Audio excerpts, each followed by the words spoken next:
உயிரை பணயமாக வைத்து பொதுமக்களை காப்பாற்றிய மீனவர்களை வஞ்சிக்கும் சென்னை பெருநகர மாநகராட்சியின் செயலை குறித்து விவரிக்கிறது இந்த செய்தி தொகுப்பு. இந்த செய்தி தொகுப்போடு இந்த செய்தி அறிக்கையும் நிறைவு பெறுகிறது. அண்மை செய்திகளுக்காக தொடர்ந்து இணைந்திருங்கள் நியூஸ் 7 தமிழோடு.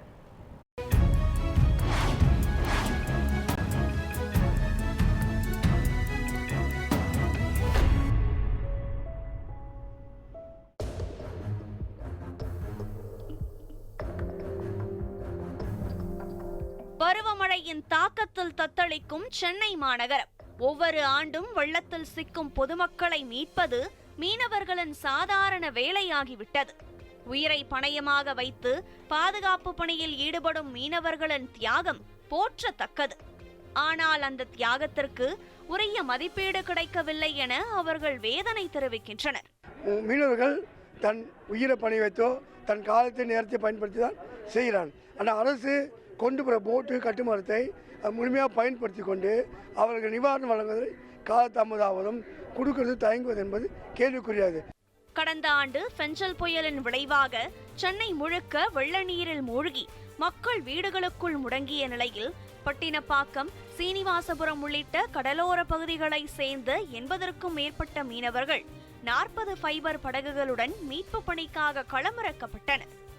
மீன்வளத்துறை மற்றும் மாநகராட்சி சார்பில் சம்பளம் மற்றும் படகு வாடகை வழங்கப்படும் என கூறப்பட்டு நாளொன்றிற்கு ஒருவருக்கு 1300 ரூபாய் மற்றும் ஒரு படகிற்கு 4000 ரூபாய் என்ற அடிப்படையில் நிவாரணம் வழங்கப்பட வேண்டும் என்று உறுதி செய்யப்பட்டது. ஆனால் தற்போது வரை மீனவர்களுக்கு 1 ரூபாயும் வழங்கப்படவில்லை என அவர்கள் கூறுகின்றனர். இங்கே மலையில் ஏடி ஆஃபீஸில் கிட்ட இருந்து எங்களை வண்டியில் ஏற்றுறாங்க. ஏற்றின்னு போய் விடுறதோடு சரி, அது பிறகு சரி நம்ம பைசில் ஏதோ அங்கே இங்கே வாங்கி சாப்பிட்டுக்கிறோம்.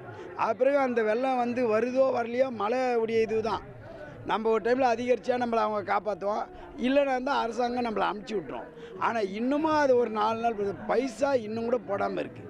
எல்லாத்துக்கும் பண்டு ஒத்துக்கிறாங்க அரசாங்கம். இது மீட்பு பணிக்காக தனியாக ஒரு பெரிய இதுவே கிடையாது. ஆனால் மாநகராட்சி இதெல்லாம் கவலை கொள்ள மாட்டுது. நாங்களும் பல மீடியாவை சொல்கிறோம். இந்த புயல் வரும்போது எங்கள் மீனவர் தேவி தேவைன்றாங்க. போகும்போது இதுமாரி எங்களை அவமதிக்கிற மாரி எங்கள் இந்த பைசா எங்களுக்கு போடாமல் வச்சுட்டு இருக்காங்க. எங்களுக்கு மிகவும் வருத்தமாக இருக்குது. நாங்கள் 6 நாட்கள் தூங்காமலும் சாப்பாடு இல்லாமலும் மக்களை மீட்டோம். நாங்கள் கடலுக்குள் சென்று இருந்தால் வருமானம் கிடைத்திருக்கும். ஆனால் பொதுமக்கள் உயிர் காப்பதற்காக நாங்கள் நம்மை செலுத்தினோம். அதற்காக நிவாரணம் கேட்பது தவறா என்று மீனவர்கள் வலியுறுத்துகின்றனர். நாங்களும் கஷ்டப்படுறவங்க. எங்ககிட்ட நாங்கள் லட்சமாக வச்சுட்டு நாங்கள் இது பண்ணிட்டு வரல. நாங்கள் அன்னைக்கு தொழில் தான் எங்களுக்கு. கடலுக்கு போனால் பைசா இல்லைன்னா ஒன்றுமே கிடையாது எங்களுக்கு. நீங்கள் கூப்பிட்டு போகிறீங்கன்னு சொல்லிட்டு இத்தனை நாள் நாங்கள் அங்கே நைட்டில் கொசு கடியிலேருந்து தங்கிட்டு இருக்கோம். நாங்கள் அவ்வளோ கொசு கடிக்கும். அந்த இடத்துலலாம் தங்கிட்டு தான் நாங்கள் காப்பாற்றிட்டு வரோம். நாங்கள் இதுக்குன்னு சுற்றி கித்தி எல்லாத்தையும் எடுத்துகிட்டு போவோம். இந்த ஜன்னலை உடச்சி ஆட்களை சில வயசானவங்களாம் இருப்பாங்க, அவங்களாம் பாதுகாப்பாக கூப்பிட்டு நாங்கள் கரை விட்டு இருக்கோம். இந்த மாதிரி எங்களுக்கே இந்த மாதிரி ஏமாத்தினா எப்படிங்க? மேலும் நிவாரண தொகையை பற்றி கேட்டபோது மீன்வளத்துறை அதிகாரிகள் மாநகராட்சியை தொடர்பு கொள்ள கூறியதாகவும், மாநகராட்சி அதிகாரிகள் பணம் வரவில்லை, வந்ததும் தருகிறோம் என அலட்சியமாக பதிலளிப்பதாகவும் மீனவர்கள் குற்றம் சாட்டுகின்றனர். ஒரு பேரிடர்ல இருந்து பாதுகாக்கிறதுக்காகவும் மீட்கிறதுக்காகவும் அரசு ஒரு குறிப்பிட்ட தொகையை ஒதுக்குது.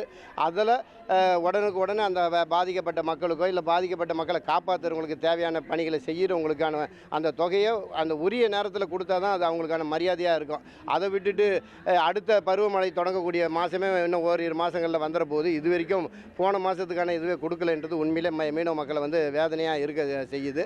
இதை போய் கேட்ட இடத்துலையும் எந்த விதமான பதிலும் கிடைக்கல. எங்களுக்கு வந்தால் உங்களுக்கு கொடுப்போம் அப்படின்ற பேச்சு கொஞ்சம் சரியில்லாத இருக்குது. அரசு உடனடியாக இது போன்ற மீட்பு பணிக்கு போகிறவங்களை என்கரேஜ் பண்ணணும். அந்த மாதிரி பணியை ஊக்குவிக்கிறதுக்கு கொடுக்கக்கூடியதை ஒரு வேதனைப்பட்டு வாங்கக்கூடிய சூழலில் இன்றைக்கி கொண்டு போகிறது ரொம்ப வருத்தமாக இருக்குன்றது இந்த நேரத்தில் நாங்கள் தெரிவிச்சுக்கிறோம்.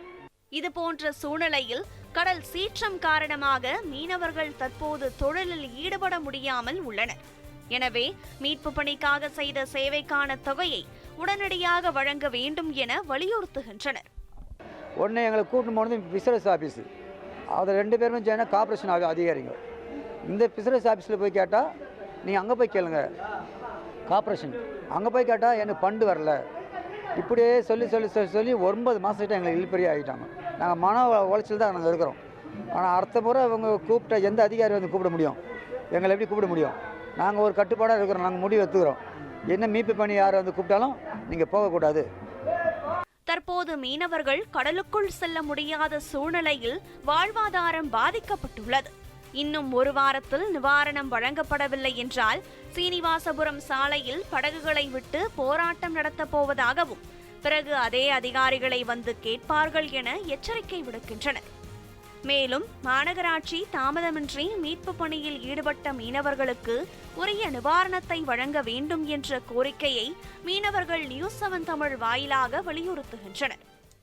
ஒவ்வொரு பருவமழைக்குமே மீட்பு பணிக்காக மீனவர்களை அழைத்துச் செல்வது வழக்கமாக காணப்படுகிறது. அந்த வகையில் கடந்த பருவமழை காலங்களில் பார்த்தோம் என்றால் சென்னை பட்டினப்பாக்கம், காசிமேடு என பல்வேறு பகுதிகளிலிருந்து 100க்கும் மேற்பட்ட மீனவர்கள் மீட்பு பணிக்காக அழைத்து செல்லப்பட்டு அவர்களுக்கு உரிய நிவாரணம் வழங்கவில்லை என தொடர்ந்து மீனவர்கள் ஒரு குற்றச்சாட்டை முன்வைக்கின்றனர். இது மட்டுமல்லாமல் வருடம் பார்த்தோம் என்றால் 1 மாதங்களுக்குள் இந்த நிவாரணங்கள் வழங்கப்படும் எனவும், இந்த ஆண்டு மட்டுமே 8 மாதங்கள் கடந்தும் இதுவரைக்குமே இந்த நிவாரணம் வழங்கவில்லை என தொடர்ந்து ஒரு குற்றச்சாட்டை முன்வைத்துள்ளனர். நியூஸ் 7 தமிழ் செய்திகளுக்காக ஒளிப்பதிவாளர் சிவாவுடன் செய்தியாளர் லட்சுமணன் பழனி, சென்னை.